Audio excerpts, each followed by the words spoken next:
Olá a todos, eu sou Thales Silveira, coordenador de comunicação do Instituto Brasileiro de Infraestrutura, e está começando mais um Pod Infra, o podcast da Frente Parlamentar Mista de Portos e Aeroportos. E hoje, com um convidado muito especial, o diretor da FGV Transportes na Fundação Getúlio Vargas, o doutor professor Marcos Quintela. Seja bem-vindo, professor.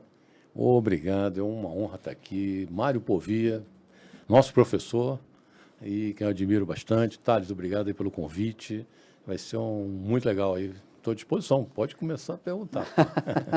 Prazer é todo nosso. E ao meu lado, como sempre, uma eterna honra, o diretor-presidente do Instituto Brasileiro de Infraestrutura, Mário Povia. Seja bem-vindo, Mário. Obrigado, Thales. Professor, uma honra tê-lo aqui conosco, né? O senhor que é um ícone, né?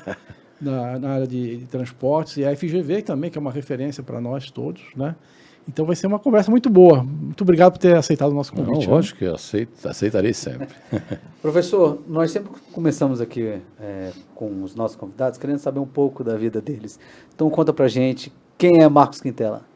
Rapaz, essa é uma pergunta interessante, né? Porque, vamos lá, vamos focar nessa área de ferrovia, né? Eu sou um engenheiro, né? Que eu comecei a minha carreira como estagiário de engenharia com 19 anos, justamente trabalhando em projetos ferroviários, uma assim, coincidência da vida. Tinha uma empresa, tem ainda até hoje existe, que era uma grande empresa chamada Sondotécnica Engenharia de Solos. Eu entrei ali e peguei, na época, era 76 para 77, as grandes obras estavam se desenvolvendo, a Ferrovia do Aço e a Ferrovia de Carajás. E ainda tinha a remodelação do subúrbio do Rio de Janeiro de trens, de passageiro, tinha ainda rodovias em Minas, e ali eu fiquei 4 anos da minha formação. E naquela época o estagiário era praticamente o engenheiro, eu trabalhava como tal, né, no início, aquelas partes braçais, não tinha computador, era tudo ali, as férias ia para o campo. Então ali, quando eu me formei, eu saí um engenheiro pronto, né, muito legal. E aí fui para a construção civil e voltei rapidamente para a construção do metrô do Recife, lá no chamado Metrorec, foi por volta de 84, fui para lá e conheci lá a Companhia Brasileira de Trens Urbanos. O pessoal, eu estava na época na Enefer, que era uma empresa que trabalhava na construtora da Odebrecht, tá, que fazia tudo aquilo ali.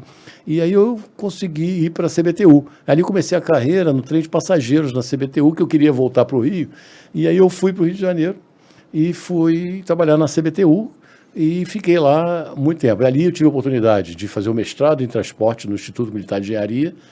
E aí eu era de via permanente, construção de via permanente, depois fiz material rodante, aí começou a área gerencial, comecei a trabalhar em contratos internacionais. Na época era todo o BIRD, estava financiando Rio-São Paulo para a futura concessão para a iniciativa privada, e dali fui. Quando chegou em 2000, eu pedi uma licença, porque eu tinha umas demandas fora, e saí, fiquei 7 anos fora, fazendo consultorias na área de ferrovia, de transporte. Já aí trabalhei para Transpetro, para Odebrecht em Angola, para várias empresas, e estava no Instituto Militar de Engenharia dando aula de transporte também.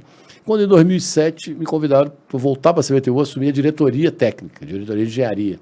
Aí fiquei mais 4 anos como diretor da CBTU, ali desenvolvemos belíssimos projetos, e dali saí para a Odebrecht. A Odebrecht estava fundando, na época, a Odebrecht Transport, que era a empresa que desenvolvia tudo em todos os modos de transporte. Era muito interessante. Quando eu entrei lá, nós tínhamos 4 ativos e saí de lá com 21 ativos na Odebrecht. E, infelizmente, saí naquela época daquela turbulência toda que aconteceu ali por final de 2014, 2015. E voltei para o mercado e rapidamente eu já era da FGV, porque a FGV sempre foi o meu plano B acadêmico. Então eu entrei na FGV em 1996.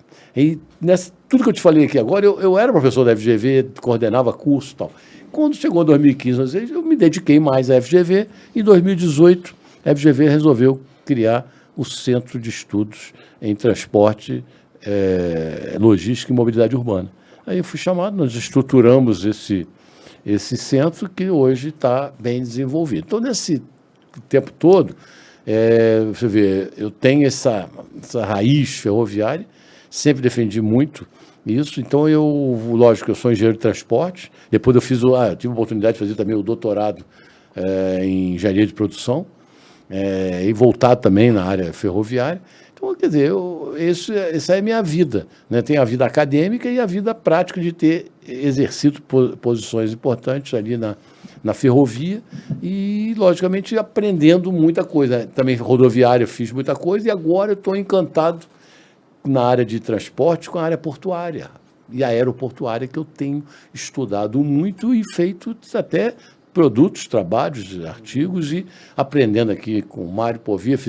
O Mário está... Professor, é brincadeira. Não. O Mário está se destacando, como vários colegas dele do nosso curso de gestão portuária, que é o MBA em gestão portuária, que é inovador em termos de aula, porque as aulas não são aulas tradicionais, né? Sim. São aulas, seminários, são cases, a experiência, a aula do Mário é o quê? Case, é o background dele, é a vida dele, é a discussão na sala de aula. Isso vale muito mais do que chegar num quadro negro, ficar dando teoria, ficar dando fórmulas e discutindo conceitos, quando ele está passando ao mesmo tempo tudo isso através dos cases. Ele, assim como todos os outros 17 professores, e eu estou ali aprendendo e gostando com o Roberto Bevier, que é meu parceiro na área de porto, de shipping, e as coisas. Nós fizemos vários eventos. Então, rapaz, o transporte é encantador, porque ele é multidisciplinar, ele tem fundamentos semelhantes em vários modos, né? Tem um apelo social também. Né? Isso aí é fundamental, eu fui muito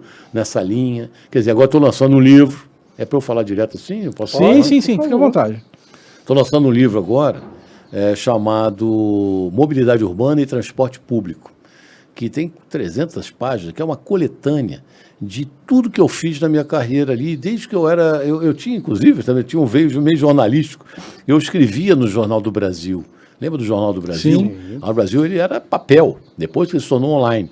E eu tinha coluna ali, uma coluna semanal, depois tornou quinzenal, e escrevia para revistas ali, e eu comecei a juntar esse material, fora as minhas entrevistas, meus artigos científicos, entrevistas tanto escritas em rádio, televisão, e mais uma opção de material didático. Eu juntei tudo isso no livro que eu entendo que esteja muito bom, porque é uma lacuna importante, porque ali tem parte conceitual.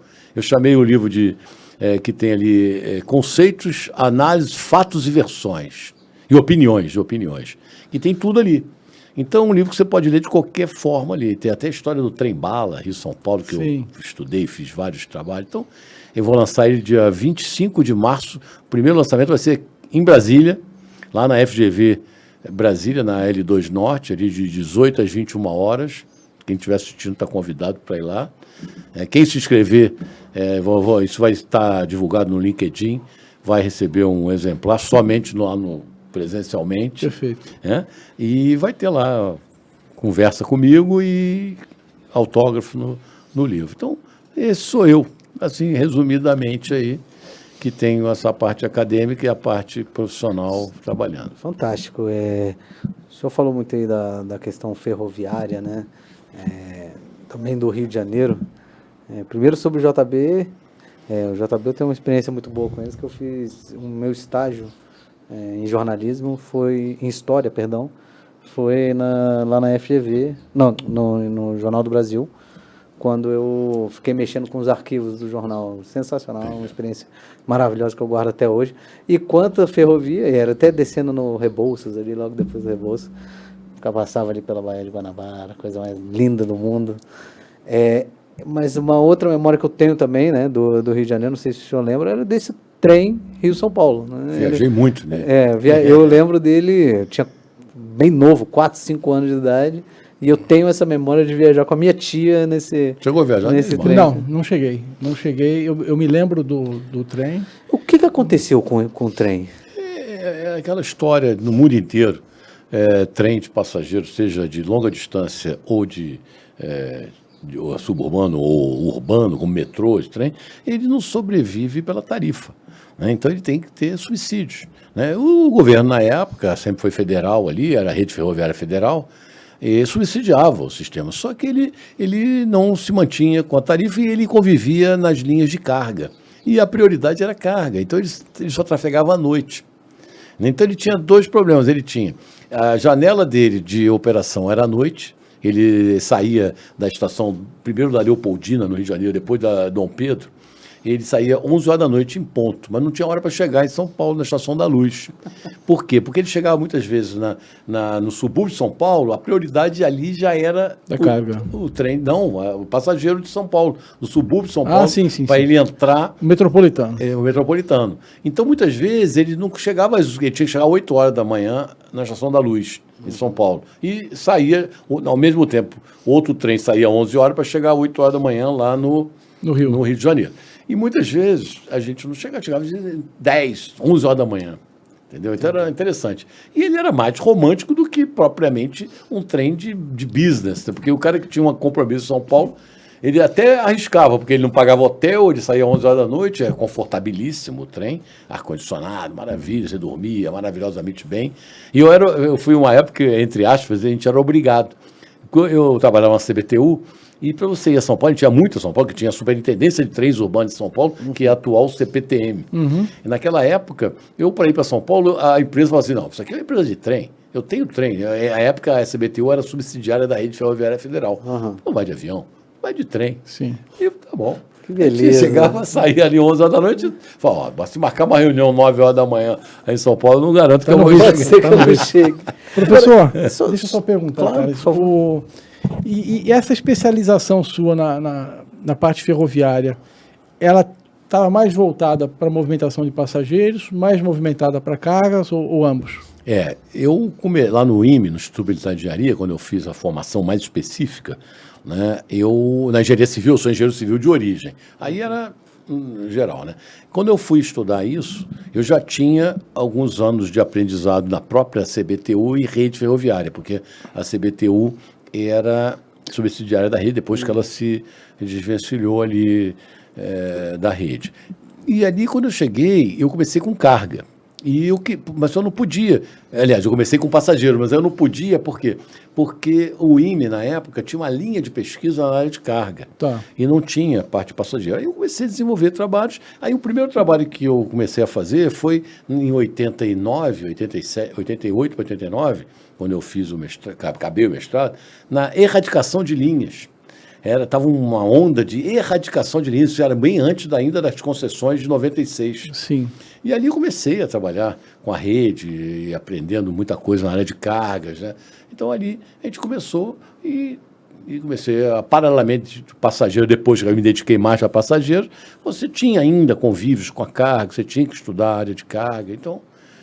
Foram as duas coisas. Foram as duas coisas, né? Mas eu, logicamente, se você falar para mim assim, o que você conhece profundamente no campo, operação ferroviária, é trem de passageiro. Por quê? Porque eu fui diretor da CBTU, de manutenção de operação, do metrô de Recife, metrô de Belo Horizonte, João Pessoa, Natal, Fortaleza, Bahia, antes de ser estadualizado, Rio e São Paulo.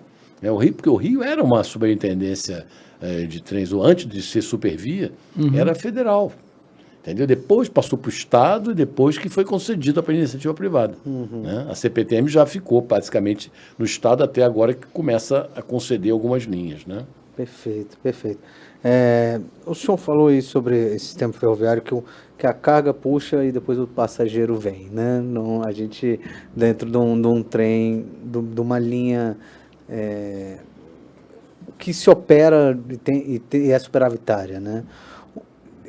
Algumas experiências, acompanhando a época ali dentro dessa discussão das autorizações ferroviárias no âmbito aqui da nova lei de autorizações ferroviárias do país, eu tive acesso, conversando ali com o pessoal, por exemplo, do Japão e da Inglaterra, eles estavam explicando que, por exemplo, o único metrô ou trem de passageiro que é superavitário é o metrô de Tóquio.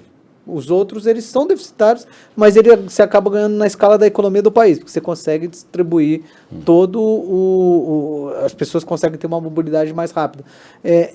Seria por esse caminho ou a gente teria que entender mesmo também o trem como carga e passageiro? Não é bem assim, né? Essa parte de ser superavitário é uma questão de operação. É porque toda a infraestrutura foi subsidiada, foi construída pelo governo.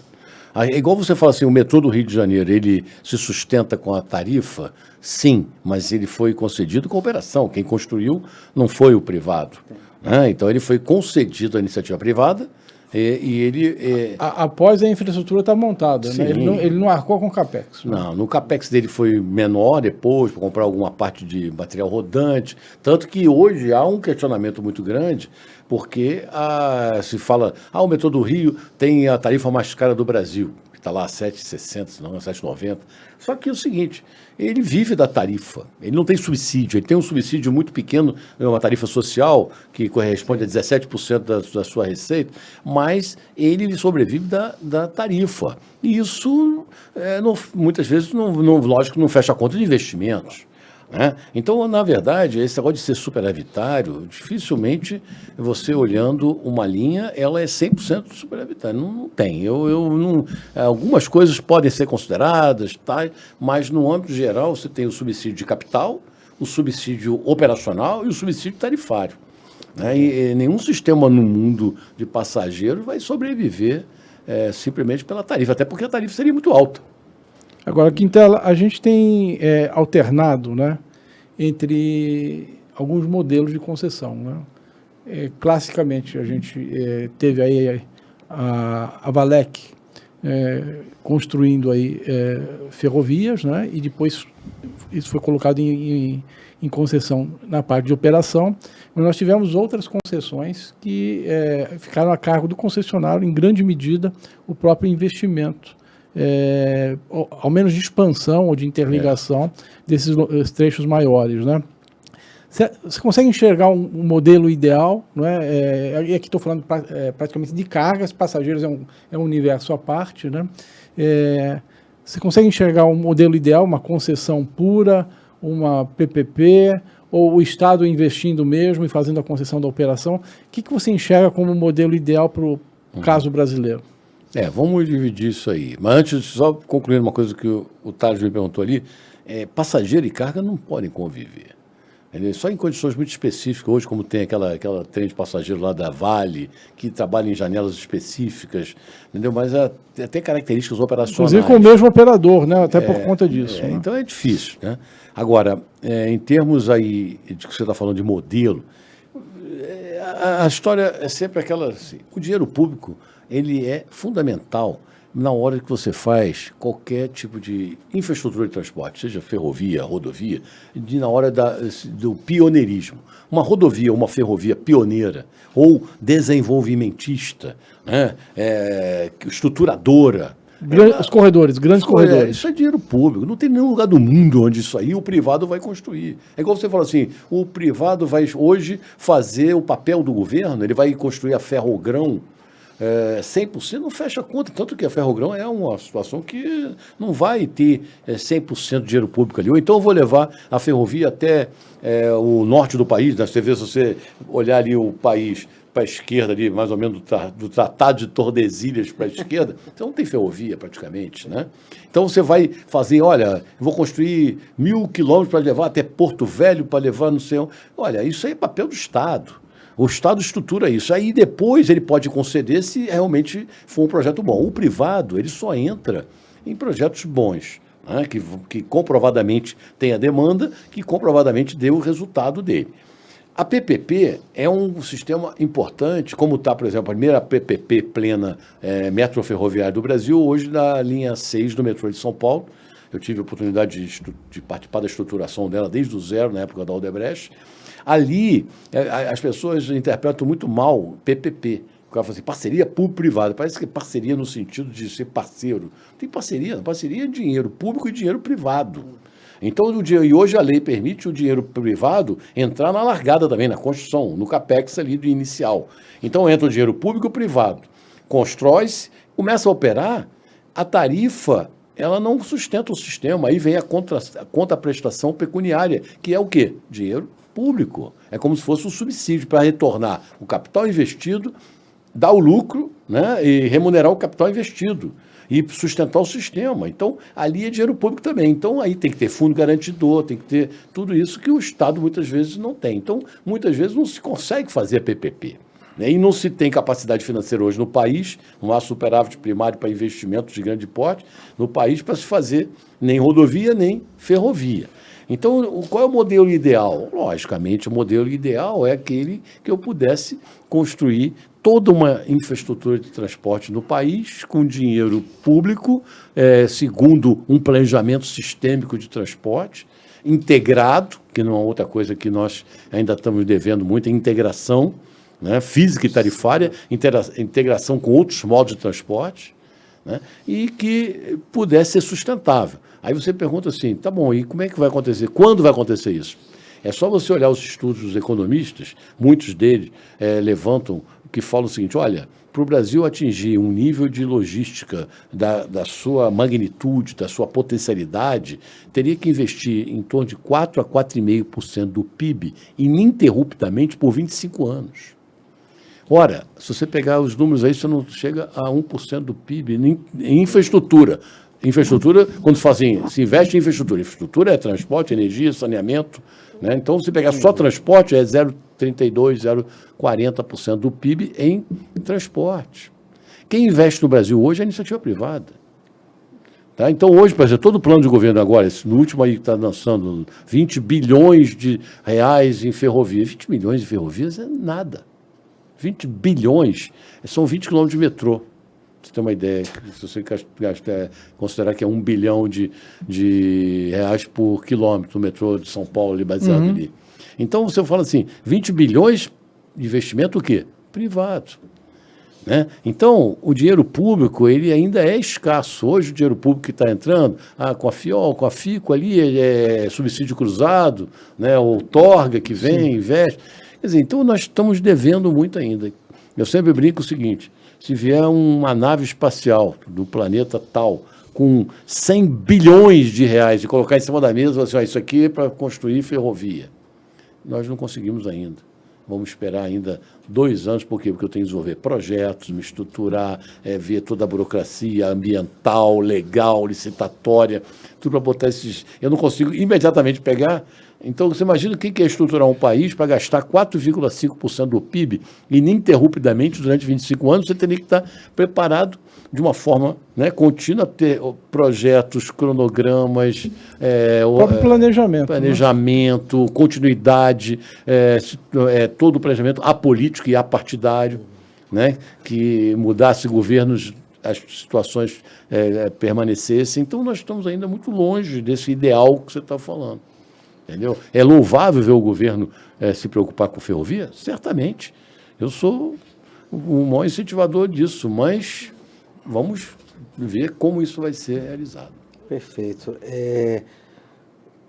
Historicamente, acho que é bom contextualizar um pouco, a gente teve, o senhor falou um pouco rapidamente sobre a questão da Refesa, né, que foi uma empresa, né, ferroviária estatal que cuidava das ferrovias do país e que ela foi deficitária durante muitos anos, década de 90, foi muito ruim para a Refesa, e ela, no auge do desespero financeiro, fez as nossas primeiras concessões ferroviárias, em que a gente até brinca aqui, né, Mário, eles abriram a carteira de trilhos e trens e falaram assim, ó, toma isso aqui, vê o que você consegue aproveitar daí, daqui a 30 anos você me devolve, e a gente chegou a esses 30 anos agora, tivemos agora um processo de renovação.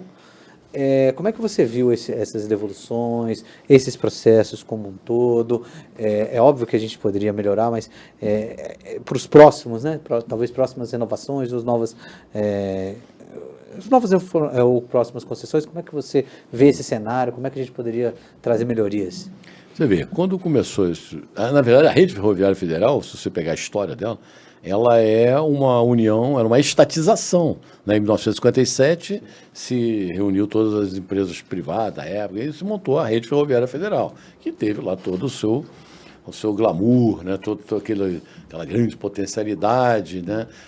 35 mil quilômetros de ferrovia no país, que ao longo dos anos foi diminuindo. Houve muitas erradicações, não houve uma tecnologia envolvida, o rodoviarismo se acentuou no país, né? Começaram as rodovias a se desenvolver e a rede realmente não conseguiu se manter e virou, assim, vamos dizer, aquela palavra que se usa muito, né? Um cabide de emprego, desperdício de dinheiro, investimentos equivocados e não conseguia atrair carga suficiente, e houve a fase ali de, bom, agora vamos conceder iniciativa privada, aí pegou as superintendências regionais, viu o que poderia ser concedido, e houve a partir de 96, né, essas concessões que temos aí atualmente, e foram mudando ao longo dos anos em controle acionário, e você vê, eram 30 mil quilômetros de ferrovia. Hoje nós temos aí, segundo a estimativa, várias fontes, vamos ali arredondar, só temos 10 mil operacionais. 20 mil aproximadamente são consideradas subutilizadas ou abandonadas. E aí você fala assim, por que isso? Ora, se eu sou privado, eu quero operar aquilo que me dá resultado, onde tem demanda. Qualquer estudo de transporte, né? Eu fui criado tudo em cima de avaliação de projeto de transporte. Eu dava aula isso lá no Instituto Militar de Engenharia, modelagem financeira, fazia isso na Odebrecht, fazia isso em todo lugar. Olha, a cabeça de um fluxo de caixa é o quê? Demanda. Demanda é receita. Dali que começa a estudar a modelagem para ver o resultado. Então, se o sujeito não está vendo ali resultado, ele vai abandonar aquilo, vai deixar de lado. Né? Então, eu fiz em 2004, eu estava fora já, eu estava numa fase fora da CBTU, em transição de consultoria e tal, fiz um trabalho para a NTT, em 2004, quando nós fomos contratados, uma equipe que eu peguei de engenheiros ferroviários todo, e fomos contratados para estudar exatamente os trechos subutilizados e abandonados em 2004. Então, em 2004 já se detectava isso. Eu percorri o Brasil com essa equipe em 15, nós pegamos uma amostragem de 15 trechos ferroviários, do Rio Grande do Sul até o Nordeste, para estudar cada um individualmente, para saber se eles tinham potencialidade de demanda, para ver por que a concessionária não estava usando aquilo. Olha, dos 15, eu não lembro exatamente, mas era 1 ou 2 poderiam ter alguma potencialidade econômica. Tanto que, de 2004 para cá, só houve abandonos, só houve subutilizados esses trechos. Né? Então, aí agora veio a onda das devoluções. Sim. E o governo quer pegar essas devoluções e oferecer novamente para a iniciativa privada. Ora, isso é uma situação que precisa ser muito bem trabalhada. Tem que ter uma atratividade, vai ter que ter ali CAPEX adequado com subsídio do governo, porque nessa época, em 2004, eu já tinha detectado linhas que não eram só abandonadas, não, eram praticamente erradicadas pelas comunidades locais. Tinha trecho no Rio de Janeiro, invadido, onde a faixa de domínio já estava ocupada pelas prefeituras, vai tirar os caras de lá. Faziam campo de futebol, faziam bares, roubavam os trilhos, ou seja, você tinha uma situação que, para voltar a reverter essa situação, é praticamente impossível. Né? Então, o que acontece? O CAPEX disso vai ser muito alto. A modernização dos traçados, que a geometria ainda são muitas geometrias antigas, é muito bitola métrica. Outra coisa, você tem que pagar como é que vai ser, indenizações, como é que você vai voltar com tudo isso. E a demanda? Existe. Olha, pode até existir alguma coisa, mas você tem que convencer toda essa demanda potencial a sair de onde ela está hoje, que é a rodovia, apesar de não termos rodovia também, depois eu falo sobre isso, para ir para a ferrovia, e não vai imediatamente.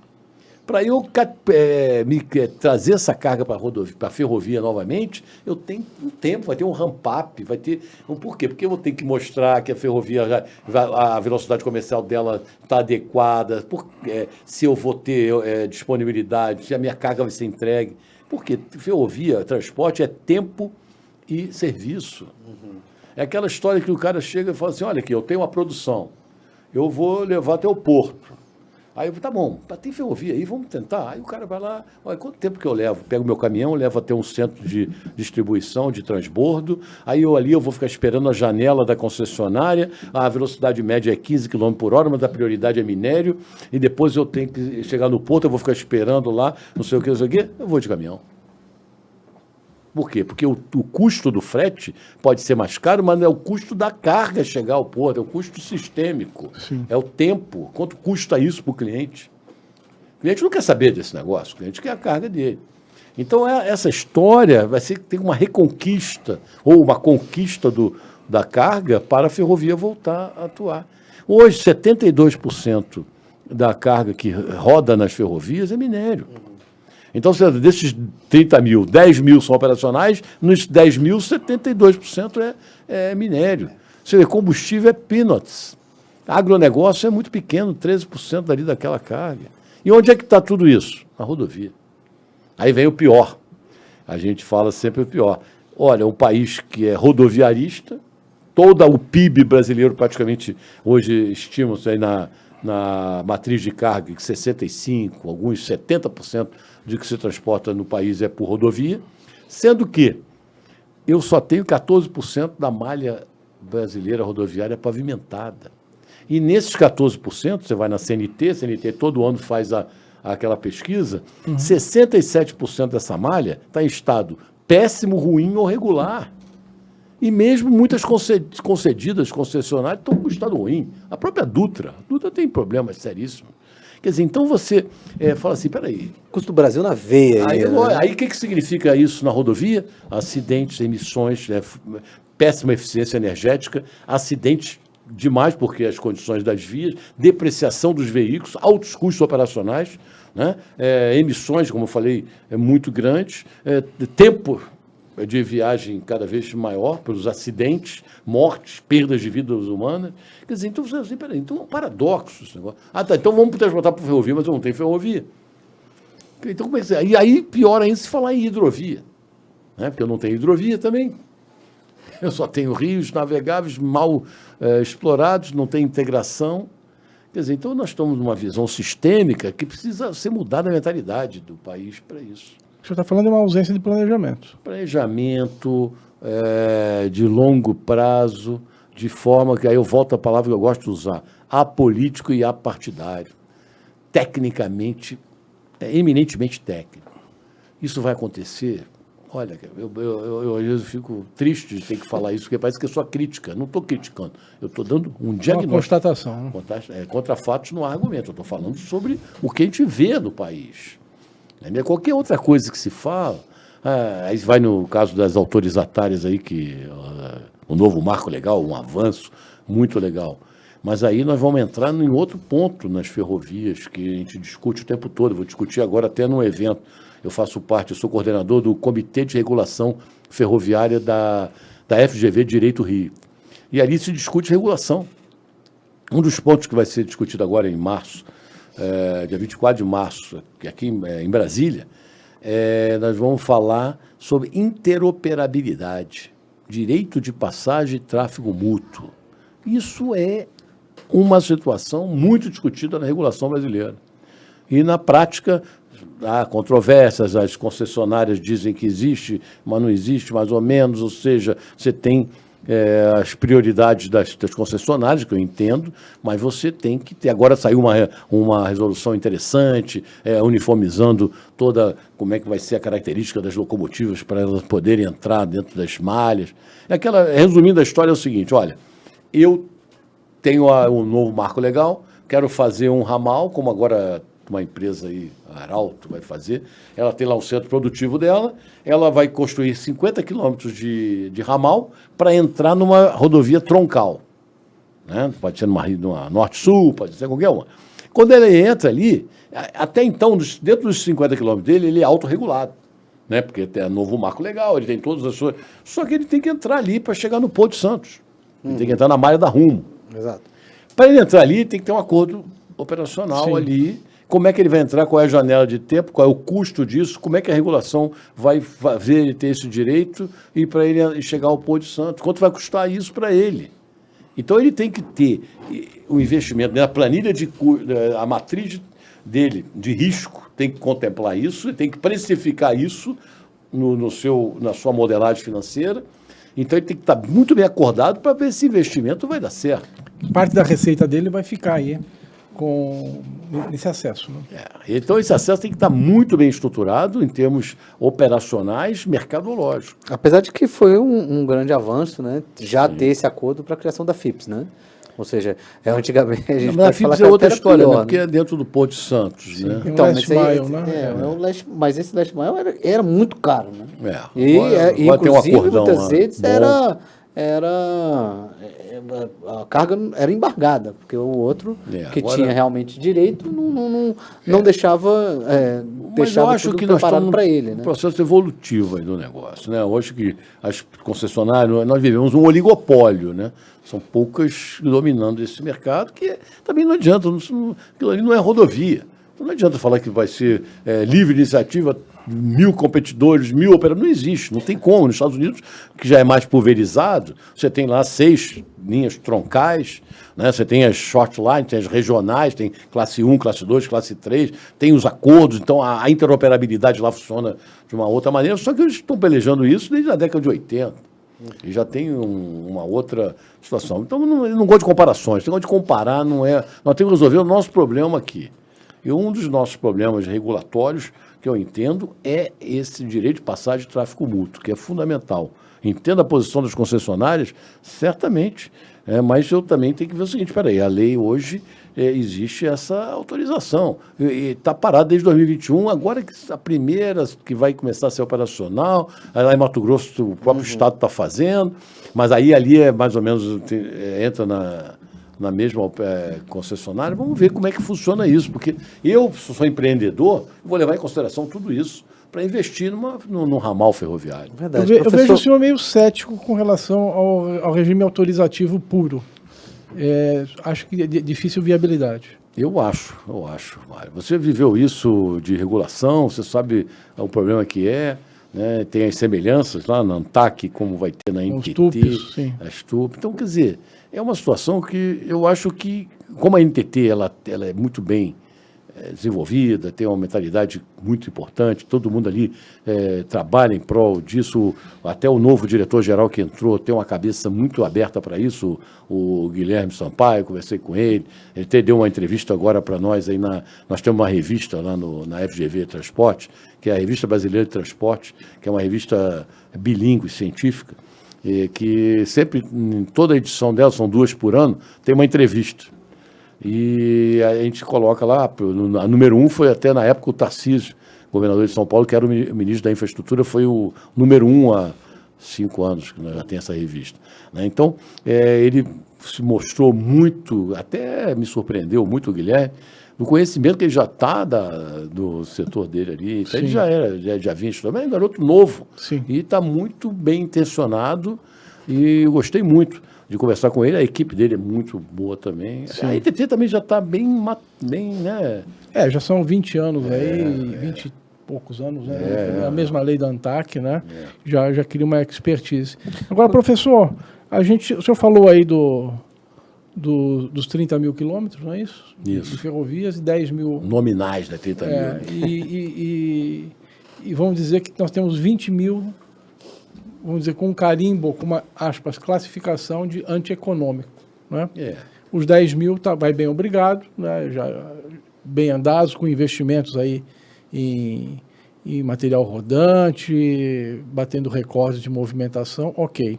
E o que fazer com esses 20 mil, já tirando aquela parte que já foi invadida, enfim, né? Que não se salva mais, o que fazer? Dá para aproveitar para a gente fazer passageiros? É isso que está sendo estudado, né? Isso é que essas devoluções, aquele estudo que eu falei de 2004 já contemplava isso. Passageiros às vezes é uma ilusão que se tem, né? Porque você aproveitar o traçado de carga, não necessariamente aquilo tem as demandas de passageiros que vão, vamos dizer assim, sustentar essa futura linha de passageiros. Por exemplo, no caso aí dos TICs, né, o trem intercidade lá de São Paulo para Campinas, Jundiaí, ele já tinha uma característica ali é altamente populoso, então você consegue. Se você começar a querer fazer esses trens intercidades em traçados da carga, não necessariamente isso vai garantir. Não posso dizer que não haja demanda. Aí tem que entrar o quê? Estudos de demanda. Tem que se estudar, o governo vai ter que investir. E outra coisa, estudo de demanda, muitas vezes, ele tem que ter cuidado com isso, porque eu lembro quando eu trabalhava com isso na iniciativa privada, a gente contratava, às vezes, para estudar um trecho, dois estudos de demandas independentes, porque estudo de demanda não é ciência exata. Né? Vídeo que aconteceu com alguns aeroportos. Exatamente. Aí, né? Entendeu? Então você ali depende do viés, depende das premissas, depende daquilo que você imagina. E é uma situação que você cria as premissas naquele momento para jogar 30 anos para frente. É uma bola de cristal, né? É, bola de cristal. Então, muitas vezes você confronta dois estudos para entender. É igual quando você pega um edital do governo com um estudo de demanda, você não vai fazer a sua modelagem financeira em cima do edital do governo. O edital do governo não é referência. Eu tenho que refazer aquilo, eu tenho que gastar dinheiro para fazer isso. Sim. Né? Então, muitas vezes, isso aí não é barato, você tem que gastar para você montar, entro ou não entro nesse leilão, essa E cada um enxerga um cenário. É Né? lógico. Uma estratégia. Muitos dão um tiro errado. Sim. Já houve isso. O aeroporto do Rio de Janeiro Sim. e várias outras concessões aí que deram. E outras dão até vazio. Sim, também acontece. Acontece isso, entendeu? Então, na área portuária, você tem a experiência ali, já é um pouco diferente, né? Já. A área portuária ela tem se mostrado atrativa, né, já há algum tempo, né? Muito em razão de responder à demanda, né? A área portuária ela não antevê, né? E talvez essa questão de mobilidade urbana de passageiros, isso tenta antever essa... E também com uma variável forte, que é a economia, né? Aí, por isso, erramos a mão, talvez nos aeroportos, lá, quando a gente estava com um boom, né? Tudo apontando, o Brasil com a Olimpíada, vinha com aquele cenário de uma grande expectativa, né? Também trazendo uma classe C e D que não andava de avião, não é? É verdade. Mas houve uma ruptura desse processo, talvez até por conta de questões macroeconômicas mesmo. Né? Agora, professor, aproveitar um pouco da sua expertise como engenheiro, né? Há efetivamente traçados, né, que se mostram, vamos dizer, inviáveis do ponto de vista técnico, né, por conta de velocidade média, etc. E às vezes esses traçados, esses trechos, né, são classificados também como antieconômicos, não por conta de não existir a carga, mas por conta da operação ficar cara por conta dos tempos de movimentos aí, né? E às vezes a gente classifica isso e talvez menospreze uma nova tecnologia, locomotivas de maior performance, alguma coisa. O senhor acha que dá para salvar alguma coisa, de repente, né, aguardando, né? Porque há uma dificuldade grande também de a gente criar trechos greenfields, né? Seja com licenciamento ambiental, com desapropriações, enfim, né? E abrir mão do que a gente já tem, em tese, essa linha está lá, né? Uhum. Como é que é esse trade-off? Todas essas linhas, né, que nós estamos falando da Rede Ferroviária Federal, né, que estão sob concessão, são traçados antiquíssimos. Né? Isso se compara muito a rodovias. Você vê o exemplo hoje da descida da Serra das Araras, da rodovia Presidente Dutra, que está sendo feita para substituir o traçado atual. Ali é uma obra portentosa com grandes obras de arte, né? Ou seja, viadutos com pilares, túneis. Por quê? Porque você tem que corrigir aquele traçado que era altamente sinuoso, acompanhava as curvas de nível, né? E ali você, para modernizar isso aí, o capex é muito alto. A mesma coisa vai acontecer nas ferrovias. Logicamente, se for ainda aquele trem de alta velocidade Rio-São Paulo, aí que seria inviável, porque o custo era tão absurdo para descer a Serra das Araras, com não sei quantos quilômetros de viadutos e túneis. Por quê? Porque ali tem uma rampa máxima de 1%, tem que ser tangente, né? Ou seja, retas maiores, curvas de grandes raios, para desenvolver a velocidade. Sim. No caso da carga, você pode ter menos exigência, mas você não pode ter rampas de 6% igual uma rodovia. Né? Então você vai ter que criar correções de traçados que certamente você vai gastar dinheiro com obras de arte especiais, né, que são túneis e viadutos. Né? Talvez não seja 100% do trecho, dá para aproveitar, porque muitas ferrovias daquela época contornavam os cursos d'água. seguiam, você pode observar, você vai até na própria Dutra, acompanhando a rodovia Dutra ali, você tem as linhas da MRS ali, da FCA, elas contornam o leito, né, que vai seguindo o curso natural, né? Então, ali naquela época, você vê que é totalmente diferente, né, de hoje você ter que fazer ferrovias mais modernas, como foi Carajás, mas aí já era outra também topografia, outra situação, e você vai ter que gastar dinheiro. Vai ter que gastar capex, vai ter que ter capex alto. Né? Então, talvez, nesse ponto, você ressuscitar essas linhas, elas têm que ser muito bem dimensionadas para saber se vai ser viável em termos de capex e demanda, se vai ter que ter compartilhamento de risco. Como é que serão os editais? Já se prevê isso nos editais. Vem cá, então é legal, eu quero que. É estratégia de governo, aí é plano de Estado. Beleza, eu quero voltar com essas ferrovias, mas eu tenho que criar uma modelagem atraente para eu atrair a iniciativa. Aí você volta àquela pergunta que você fez lá do ideal. Então, nesse caso ali, seria o ideal: o governo entrar com participação no CAPEX, entrar com participação no compartilhamento de risco de demanda, né, de operação, que aí você começa a entender o processo de que quem vai estudar do outro lado, que vai operar, vai trabalhar o projeto para ver se ele entra. Senão, ele não vai entrar, ele não é filantropo, ele não tem que estar ali para fazer papel do governo. Sim. Né? Então, é isso que eu penso, que eu vejo, não é o que eu penso só, né? Eu constato o nome mais apropriado. Né? Professor, por favor. O que eu queria voltar um pouco ainda sobre as autorizações ferroviárias, é uma dúvida mesmo que eu tenho. À época, quando estava acompanhando a construção da lei, um dos grandes problemas foi essa questão do direito de passagem, que vocês tangenciaram rapidamente aqui. Eu queria entender se realmente esse é um grande imbróglio que a gente tem hoje, porque, veja, a gente tem, dentro da previsão do Brasil, né? FICO, FIOL, Ferrogrão, FNS, são essas as grandes as estruturantes, né? FCO também, pode acontecer em determinado momento, e você tem a previsão de short lines, querendo ou não, comparando com os Estados Unidos, é mais ou menos isso que acontece. Ele tem grandes estruturantes com short lines, realmente já, e eles têm muito bem compreendido como é que se faz esse direito de passagem. O Brasil, ele ainda tem que solucionar esse problema de direito de passagem, entendimento, e esse é o maior desafio, talvez, da NTT? É um dos grandes problemas da NTT. Certamente, talvez não seja o único, né? Mas eu acho que é um grande problema de pacificar isso. Né? Porque é aquela história, ambos os interesses têm que ser contemplados. Né? O interesse, como eu falo, a concessionária está dentro do seu... já existe até aquela ideia assim, vamos unificar os regimes, ou seja, como que eu já discuti isso aí várias vezes com o pessoal da área, né? Vamos pegar as concessões e transformar em autorizações.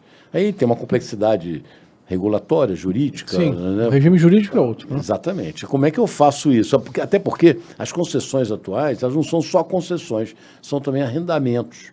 Naquela época das concessões, você concedeu a operação, né, no leite e arrendou os bens da rede. São bens públicos. Bens públicos, exatamente. Sim. Então você teria que voltar, devolver aquilo no estado de manutenção, tal, tem lá todas umas regras. Então, será que essa é uma saída? Né, você mudar para tudo ser autorregulado e se entrar num acordo muito bem feito, mercadológico, operacional, ou vai ser a mão do Estado que vai determinar isso? A mão do Estado nunca é interessante, né? Só o Estado regulador absoluto, porque ali é um interesse privado das concessionárias, que eu acho que é legítimo, né? Então ela também não pode perder. Ela não pode também abrir mão da sua carga, ela não pode deixar de transportar, atender os seus clientes. Então é uma situação... Quer dizer, não deixa de ser uma prestação de serviço público, esse acesso teria que ser, de uma certa forma, franqueado, né? Um direito a movimentar a carga por lá, também uma liberdade de preço. É um jogo. É uma regulação difícil. Uma outra questão também nessa questão do direito de passagem, quando se falava, é que quando a concessionária fez os estudos dela para fazer o arrendamento, né?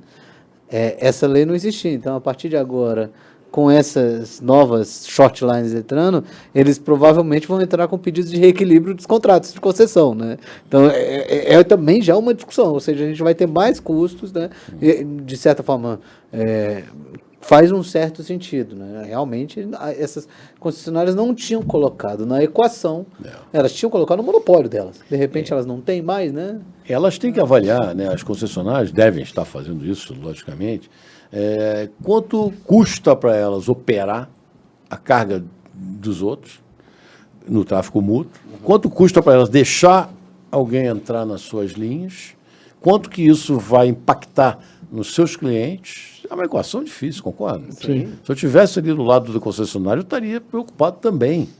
Entendeu? Aqui até então eu nunca tive esse problema. E agora surgiu uma evolução, a modernização da lei. Ótimo, muito bonito. Mas como é que isso vai, vamos dizer assim... Como é que fica o nosso acordo, né? Como é que É tudo... é um contrato firmado. Exatamente. A concessionária está no direito dela, tem um contrato dela. Claro. Entendeu? Então eu sou partidário dos dois lados. Que haja uma situação ali que, vamos chamar de regulatória, sei lá, vai ter um dispute board, né, que é aquela nova tendência. Como é que vai ser isso? Vai se discutir, vai ter briga, vai ter acordos mercadológicos? Eu entendo que pode haver, tem que ter.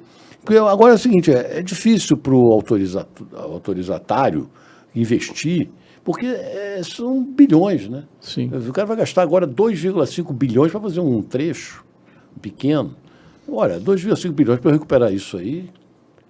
E ele não pode correr risco de ter que pagar por um acesso ainda, além desse investimento. Se essas short lines forem, em alguns casos, da mesma operadora, né? Ou seja, se a VLI faz lá uma short line, a Rumo faz, tudo bem, não vai ter problema nenhum que ela vai entrar dentro da própria linha. Agora, quando começa, já tem ali, até na Norte-Sul, essa situação ali entre VLI e Rumo.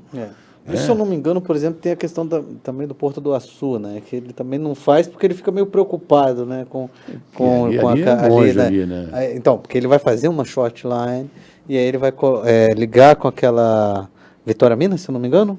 Então, mas ali ali eles estão querendo fazer agora aquela EF 118, exato, vão ligar que lá, vai né? ligar Rio, Vitória ali, Então, que é outra coisa que está nesse plano de governo ali, difícil. que eu acho meio difícil viabilizar aquela carga ali. Sim. Mas é um projeto ambicioso, que tem já um projeto desenvolvido ali, tem tudo bastante interessante. Eu quero saber só se é viável para a iniciativa privada bancar aquilo ali. 100%, eu acho pouco provável. Lembrando que a gente tá fazendo aí uma ferrovia, né, de tráfego de orla, né? Exatamente. Onde a gente podia fazer isso por água. Acabou. Mas eu não quero entrar nisso, não. Eu já fiz essa pergunta aqui e as respostas são das mais variadas.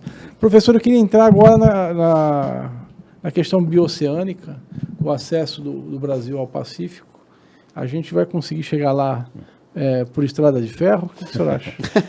Isso aí é uma discussão, volta e meia, né? Eu dou entrevista sobre isso, o pessoal fala. Mas isso é um sonho, né? Muito grande e que depende de muitas variáveis, né? Primeiro, o próprio Brasil, né, precisa chegar com as ferrovias lá na fronteira. E tem que se decidir o traçado se ele vai passar por um ou dois países. No caso, pegando Bolívia e Peru, ou só o Peru, que tem um lá que parece que só passa pelo Peru para chegar a Xangai, lá, aquele porto lá que os chineses estão desenvolvendo, que é basicamente container lá, e aí depende de problemas aduaneiros, problemas tributários, regulatórios de países, ou seja, as variáveis são tantas que não se chega, até porque não tem as ferrovias do outro lado também. Então, isso aí é outra dificuldade. O chinês vai fazer aquelas ferrovias lá, vai fazer as nossas também que faltam. Hoje eu estou ali até, se eu chegar em Lucas do Rio Verde, eu tenho que chegar até Porto Velho e chegar até a fronteira. Esse é um outro traçado, não? Esse é um dos traçados. Tem outros. Quer dizer, hoje você fala assim, você tem uma bioceânica? Tem. Rodoviária, você chega no Chile. Sim. É um problema na cordilheira, se faz isso há anos. Logicamente, tem lá todas as dificuldades, os caminhões vão para lá e chegam lá, né, na cordilheira. Agora, o problema todo é realmente investimento, é capex que não acaba mais. E quem vai operar isso? Isso é dinheiro público, isso não tem como ser viável em termos privados, né? Porque quantas são? Outra coisa, chega em Ilhéus. Você tem que investir no Porto de Ilhéus. Sim. Porto de Ilhéus Que hoje, não é o Porto de Ilhéus hoje, é um outro porto. o outro né? porto, exatamente, naquela região. Aí qual é a ferrovia que chega ali? A própria Fiol. Fiol. É. Fiol ali é aquele trecho aí da Baminha ali, Isso, né? Caetité e Ilhéus. Caeté e Ilhéus. E como é que vai ser feito isso? Depois tem os outros trechos. Aí, outra coisa, já estão prevendo não mais conectar na Norte-Sul. Teria que ligar a Fiol com a Fico, Isso. né, para evitar toda aquela parte ali, que seria um grande problema, regulatório também, né, que seria. Agora, e como é que vai contemplar Fiol e Fico em termos de concessão? Quem vai operar isso? São quantos concessionários? Imagina se você sair de Ilhéus e chegar em Xancai, com quantos concessionários? Imagina esse cruzamento aí. Vai ser uma coisa de. Para quem não de consegue mala. fazer uma ferrovia do Mato Grosso ao Pará, cruzar os Andes deve ser realmente Eu fico muito triste, porque hoje o país precisa desenvolver regiões importantíssimas com ferrovia. Principalmente aquela região que eu falo sempre há anos, que é ali onde tem 14% da produção nacional de grãos, que é o Mato Piba. Sim. O Mato Piba hoje, ele escoa aquela produção toda precariamente por rodovia. Pois é. Quando você tinha que estar conectado ali, você tem um porto em grande evolução. Eu estou fazendo um projeto lá de uma ZPE, lá, uma zona de processamento de exportação, lá em Suape. Fizemos a FGV Transporte, desenvolveu. Hoje nós estamos implantando, estamos acompanhando a implantação. E eu visitei, estou indo lá, já fui umas 4 vezes a Suape, e o Suape é um porto de grande potencialidade. Sem dúvida. Né? Falta ali o quê? Uma ferrovia. A ferrovia. As dificuldades são muito grandes para chegar à ferrovia ali. Faltam 300 quilômetros, se não me engano. E a opção da Transnordestina foi ir a Pecém. Foi para Pecém. E ali eu tive dificuldade, eu era diretor da CBTU e eu tinha lá o metrô do Recife, e nós tínhamos a possibilidade de levar o trem de passageiros até Suape. Tem lá um leito lá, que é uma linha que está lá abandonada, que a gente ia botar um transportezinho de passageiros para levar funcionários, incrementar toda aquela. Nunca conseguimos, por questões de investimento do governo federal, porque a CBTU ainda é do governo federal, até hoje está acabando, mas ela é. Então, isso aí era outra coisa. Então, o Suape tem uma potencialidade absurda. Absurda. Eu fiquei olhando o Suape lá e falei assim, poxa, isso aqui, guardado as devidas proporções, parece um porto internacional. E foi planejado para isso, né? Para o desenvolvimento socioeconômico regional. Exatamente. A exemplo de Pecém, né? Exatamente. Senhoras e senhores, estão mais de 1 hora de podcast. David, foram quanto tempo aí? E não falei 1 tudo, hora não, de hein? Não, a gente Só falou... uma palhinha. Foi só uma palhinha, realmente foi... O Não tempo falamos passou voando, professor. Realmente falar sobre ferrovia é muito gostoso. A gente... o Mário fala até que a gente tem um pouco de DNA... o nosso DNA é portuário, e quando a gente tem a oportunidade de aprender mais sobre ferrovias, aeroportos, né, hidrovias... Não falamos da falta de acessos ferroviários aos portos. Sim, né? Sobre a falta de rodovias também. Não tem rodovia? Exatamente, eu acho que até já deixo o espaço aberto para que a gente possa ter um segundo encontro, conversar mais sobre não só as ferrovias, como outros modais aqui, e agradecer primeiro por essa aula que nós tivemos hoje aqui sobre ferrovias, que é que passou voando, infelizmente. Haverá críticas, né? Haverá críticas, porque as coisas que eu falei são muitas vezes controvertidas. Mas eu deixo espaço agora para suas considerações finais. Já agradecendo mais uma vez a presença do senhor. Uma satisfação. Gostaria que nossos laços aqui sempre sejam estreitados, né? Principalmente com o IBI aqui, o Mário. O Mário continue com a gente lá no nosso curso. Espero que a gente feche agora a turma 2, né? E quero ver se o podcast, o videocast, né? No ar, quero ver isso aí, muito bacana. E aqueles outros que você manda sempre para mim, Sim. São muito legais. E isso é tudo que a gente precisa, divulgar ideias, sempre incutir conhecimento para as pessoas, né? É de grão em grão, né? Isso, exatamente. Obrigado aí pela participação. Eu que agradeço, inclusive, fechem essa nossa aula, né, que vamos ter aí na FGV, vamos ter também esse curso, esse MBA maravilhoso, que já é referência no Brasil hoje. Então, essa segunda turma convido a todos a conhecer, entrar no site da FGV, saber um pouco mais sobre o curso. Já tem uma data marcada para o início? Marcada agora, vai começar dia 17 de março. Nós estamos só com a dificuldade de fechar a turma, mas nós estamos aí no arremates finais aí. Perfeito. E você que tem interesse, então, por favor, entre em contato. Você vai ter contato com os mais ilustres professores do setor, né? Mário Povia, Entra lá no professor site lá. Pitela, professor Olivier, são só a nata do setor de infraestrutura do país. Então, entre lá no site e acompanhe. Transportes.fgv.br. Perfeito. Mário, suas considerações finais?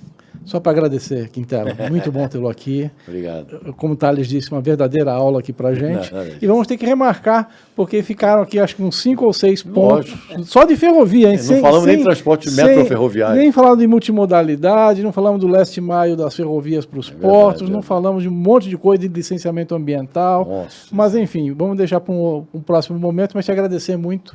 E foi uma conversa muito agradável. Muito obrigado aí. E você curta, se inscreva no canal, acompanhe nossas redes sociais, porque nós seguimos em busca de uma infraestrutura forte no país.